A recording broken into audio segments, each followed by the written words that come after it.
வைகோ யூட்டனே கிடையாது. அவருக்கு மேலும் சில சலுகைகள் வேண்டும் என்றால் கண்டிப்பாக எதிர்த்து பேசுவார். இன்று காலை அவர் பேசினால் இன்று மாலை அவர் ஒரு தொலைபேசி வரும் மு க ஸ்டாலினிடமிருந்து நாளை காலை அவர் வாயை அடைத்து விடுவார்.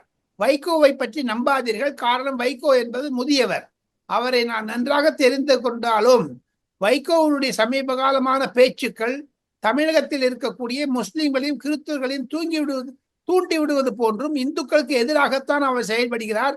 இத்தனைக்கும் அவருடைய பாக்கெட்ல கந்த சஷ்டி படிச்சுட்டு இருப்பாரு. எப்படித்தான் இந்துக்களுக்கு விரோதமா போகிறாரோ தெரியவில்லை. வைகோவை சீரியஸாக எடுத்துக்கொள்ளாதீர்கள். காரணம், அவங்க கட்சியை உடைஞ்சு போடுது. பாகிஸ்தானை பத்தி அவர் கவலைப்பட வேண்டிய அவசியமே இல்லை. துரை வைகோவையும் மற்றும் மல்லையாவையும் எப்படி, சத்யாவையும் எப்படி அவர் கையாள போகிறார் என்று தெரியவில்லை. கண்டிப்பாக மதிமுக உடையும், பாமக உடைவதற்கு முன்பாக எழுதி வைத்துக் கொள்ளுங்கள். சிவா.